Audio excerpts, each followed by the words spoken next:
जी नमस्कार। आधुनिक भारत पर और पुर्तगाल पर ये मेरा दूसरा वीडियो है। पहला वीडियो मैंने डाल दिया है, आप लोग प्ले लिस्ट में जाकर के वहाँ से आप लोग आधुनिक भारत में निकाल कर यूरोपियन के आगमन में देख सकते हैं। पुर्तगाल कहते हैं कि भारत में पुर्तगाल का आगमन, मैंने इसकी पहली कहानी में बताया था कि किस प्रकार वास्को डी गामा पुर्तगाल से भारत को जोड़ने काम किया, समुद्री मार्ग को, यानी भारत के समुद्री मार्ग के रास्ता की खोज किया जो भारत तक पहुंच सकता है और यूरोपियन के आसान कर दिया। ठीक है ना। ये पहला व्यक्ति था, वो था वास्को डी गामा। ये पहला व्यक्ति नहीं था, कह सकते उसके साथ बहुत सारे लोग भी आए थे। अब आप लोग इस चीज को भूलिएगा नहीं, जो नहीं पढ़े पिछले वीडियो में आप पढ़ सकते हैं। ठीक है ना। उसके पहले भी कई ने प्रयास भी किया था भारत के समुद्री मार्ग की। मैंने बताया था कि भारत जब वास्को डी गामा आया तो उन्होंने सबसे पहले कहाँ अपनी कोचीन, अपनी जो है फैक्ट्री कोचीन खोली थी। कहते हैं कोठी या फैक्ट्री जो कहे, वहां उसने अपने फैक्ट्री स्थापित की थी, पहली फैक्ट्री। ठीक है ना। जिस तरह से मछलीपट्टनम में फ्रांसीसियों ने अपनी फैक्ट्री स्थापित की थी, आपने नाम सुने हैं, सॉरी डच ने और अंग्रेजों ने मछलीपट्टनम में ही अपनी फैक्ट्री स्थापित की थी।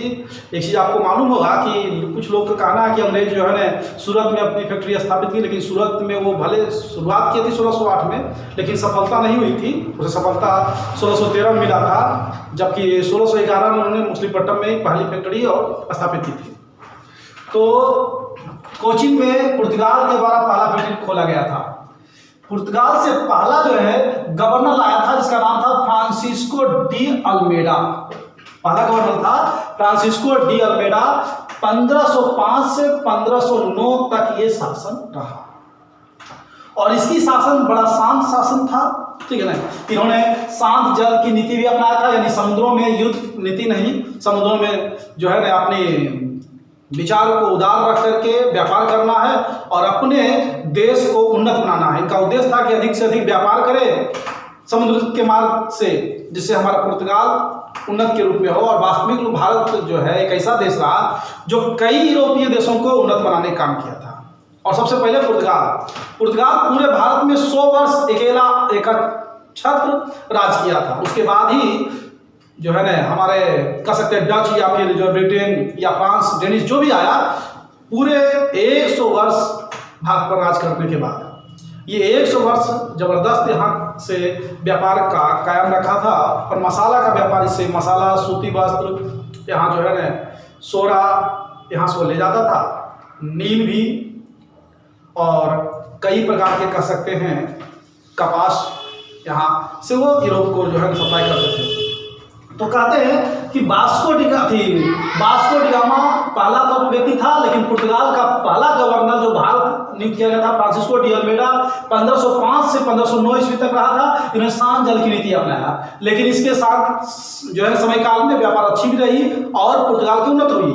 इसके बाद दूसरा जो आया अल्फांसो डी अल्बुकर्क। ये कहते हैं अल्फांसो डी अल्बुकर्क 1510 से 1515 तक रहा, क्योंकि अल्फांसो डी अल्बुकर्क एक कलर के रूप में आया था, लेकिन अपनी योग्यता से यहाँ का इसे गवर्नर नियुक्त किया गया था और यहाँ के विषय में ये बारीकी से जानता था। इन्होंने पहला व्यक्ति था जिन्होंने भारतीयों से के स्त्रियों से विवाह करने की नीति अपनाया था। का जो भी पुर्तगाल व्यक्ति है वो तभी यहाँ बस्तियां बना सकता है अस्थायी रूप से और व्यापार का क्षेत्र बढ़ा सकता है। अपने ईसाई धर्म को बढ़ाओ, अपने धर्म मांत्रण करो, इसके लिए भारतीय के स्त्रियों से विवाह करो। उन्होंने पुर्तगालियों से ये सलाह दिया था और ये आदेश भी दी थी। तो ये पहला इसकी नीति थी। दूसरा ये नीति थी कि पुर्तगाल को जो है ना भारत में जो स्थापित करने वाला पुर्तगाल की शक्ति जो था रूप में, ये पहला व्यक्ति था जिन्होंने पुर्तगाली शक्ति का वास्तविक संस्थापक भारत में माना था। कौन? अल्बुकर्क था जिन्होंने 1510 ईस्वी में 1510 ईस्वी में बीजापुर के शासक जो था यूसुफ आदिल शाह, जिनसे उन्होंने गोवा छीना था। ठीक है ना। गोवा को छीना था किससे? यूसुफ आदिल शाह से। कौन? पुर्तगाल का दूसरा गवर्नर जो भारत में बनकर आया था वो था अल्फांसो डी अल्बुकर्क। अल्बुकर्क कहते हैं अपने समय में ये बहुत क्षेत्रों का अधिकार किया था, व्यापारी को बृहद बनाने का काम किया था बड़े पैमाने पर, और पुर्तगाल की बस्तियां को भी बसाने का काम किया था। कहाँ? गोवा में, जहां यूसुफ आदि शाह छीना था, यहाँ कहाँ बस्ती बसाओ, कहाँ? गोवा में। सब लोग को बुलाकर कहा बस्ती अस्थायी अपना निवास बनाओ, तभी सफलता हमारी हो सकती है और ये अधिकार हमारा हो सकता है। और आपको मालूम है कि पुर्तगाल भले आया 1498 में, लेकिन बहुत अधिक दिनों तक रहा था।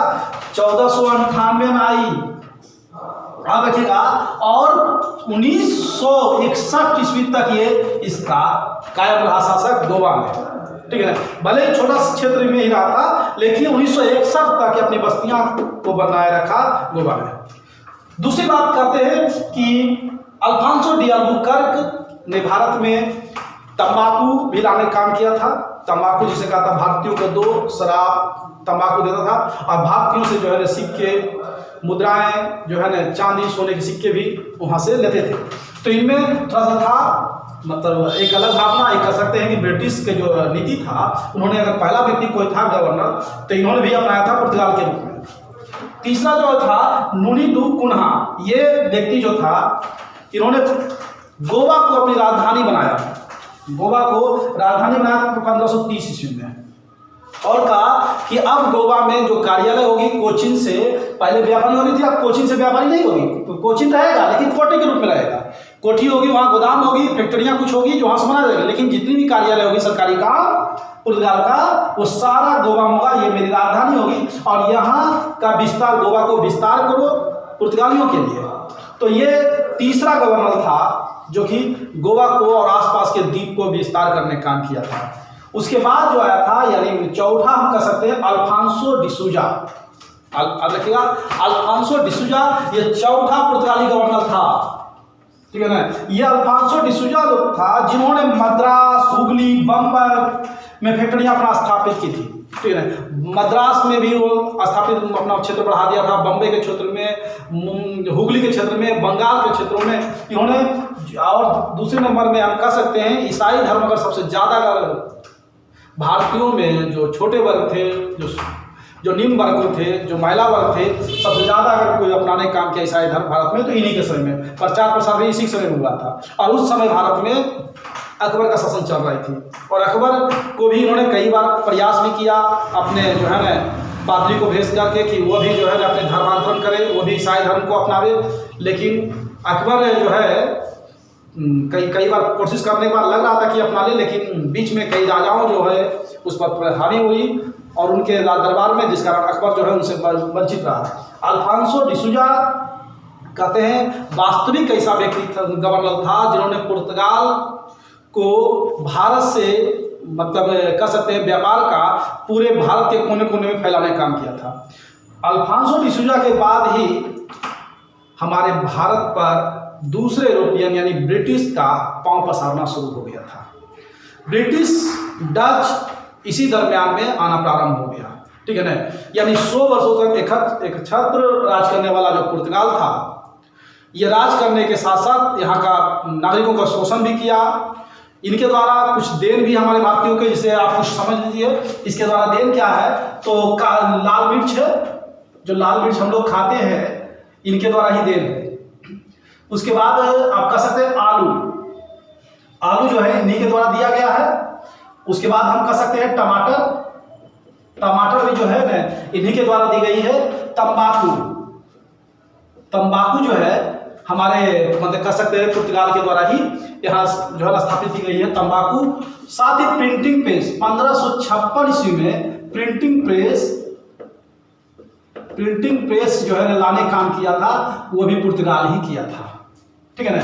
ये भारत में प्रिंटिंग प्रेस 1556 में कई बार एग्जाम में पूछा जाता है सर, इसलिए आप लोग इसको ध्यान दीजिएगा। भारत में प्रिंटिंग प्रेस किसने लाया, तो पुर्तगाल लाया 1556 ईस्वी में। अब भारत में पहला जो सती प्रथा का जो विरोध किया था वो किसने किया था, तो पुर्तगाल ने किया था, ठीक है ना। जानता था कि सती प्रथा को तुम लोग मतलब जो कहा था जिसके पति मर जाए तो दूसरे शादी क्यों करोगे, क्यों नहीं, मरने के लिए क्यों उनसे जो है ना प्रॉब्लम है, हम जो है खाली है नहीं कहते हैं पुर्तगाली लोग, कहते हैं आओ हमसे विवाह कर लो। तो इस तरह से वो विधवाओं से भी विवाह करने का जो है ना प्रचलन शुरुआत किया था, और विधवाओं से विवाह जो है ना पुर्तगालियों ने ही शुरुआत कर दिया था प्रेस करने से। तो ये भारतीयों से ही, स्त्रियों से विवाह तो करता ही था, विधवाओं से विवाह करता था, जो इनके मतलब समाज से निकाल दिया जाते थे, इनके पति डेढ़ जात कर जाते थे। और ये पहला कानून लाने का भी काम किया सती प्रथा का। तो कुछ देन पुर्तगाल का है, लेकिन बहुत चीज यहाँ से ले गया भी, और संस्कृति सभ्यता पर भी हमारे हावी हुआ था पुर्तगाल। ये छोटी सी सारांश पुर्तगाल की। इसके बाद हम चलेंगे, वो रहेगा ब्रिटेन। ठीक है, मैं वीडियो यही समाप्त करता हूँ। जय हिंद।